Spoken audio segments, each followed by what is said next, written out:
শেখ হাসিনা যাওয়ার এই 15 বছরে আমাদের মধ্যে ছোট ছোট কিছু স্বৈরাচার সৃষ্টি করেছে। আমাদের কথাবার্তায় আচরণে এরকমের প্রকাশ পাচ্ছে। আপনি জিম্মি করে আপনি আপনার আপনার ইয়ের কী বলে নিজের সুযোগ সুবিধা মতো আপনি দেশের মানুষকে জিম্মি করে আপনার একটা গোষ্ঠীর স্বার্থ সংরক্ষণের জন্য আপনি সংস্কারের কথা বলবেন, আপনি জোর করে চাপিয়ে দেওয়ার চেষ্টা করবেন জনগণকে বাইরে রেখে। সেটা তো বাংলাদেশে আর হবে না, ওটার দিন শেষ হয়ে গেছে। যেখানে ঐক্যমত হবে না আমাকে জনগণের কাছে যেতে হবে, এর বাইরে কোনো সুযোগ নেই কিছু করার। কাউকে মালিকানা দেওয়া হয় না যে তারা বসে বসে সংস্কার করবে আর আমরা সব মেনে নেব তাদের কথা, সেটা তো বাংলাদেশে হওয়ার সুযোগ নেই। সুতরাং আজকে আরও কথা আছে, যেটা হচ্ছে এই যে একটা দেশকে একটা আন্তর্জাতিক ভূ রাজনীতিক যে একটা ষড়যন্ত্র বাংলাদেশকে নিয়ে হচ্ছে, এটা নিশ্চয়ই আপনারা বুঝতে পারছেন না।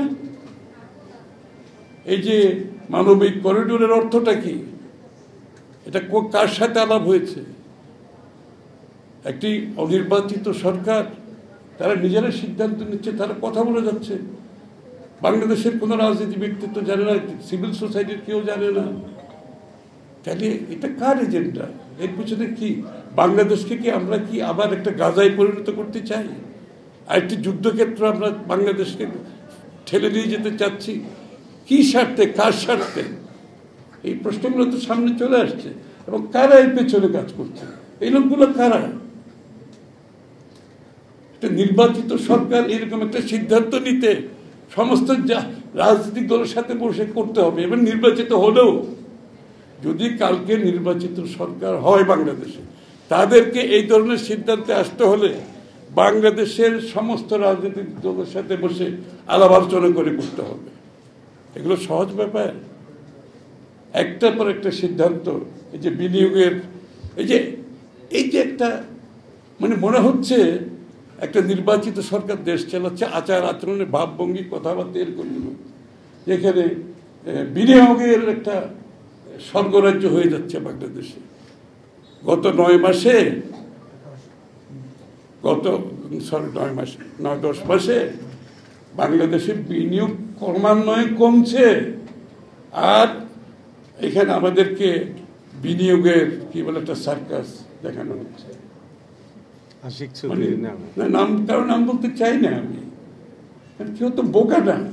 যতদিন বাংলাদেশের নির্বাচিত সরকার না আসবে, কোনো বিনিয়োগ বাংলাদেশের কোনো বিনিয়োগকারী সেই রিস্ক এখানে নেবে না।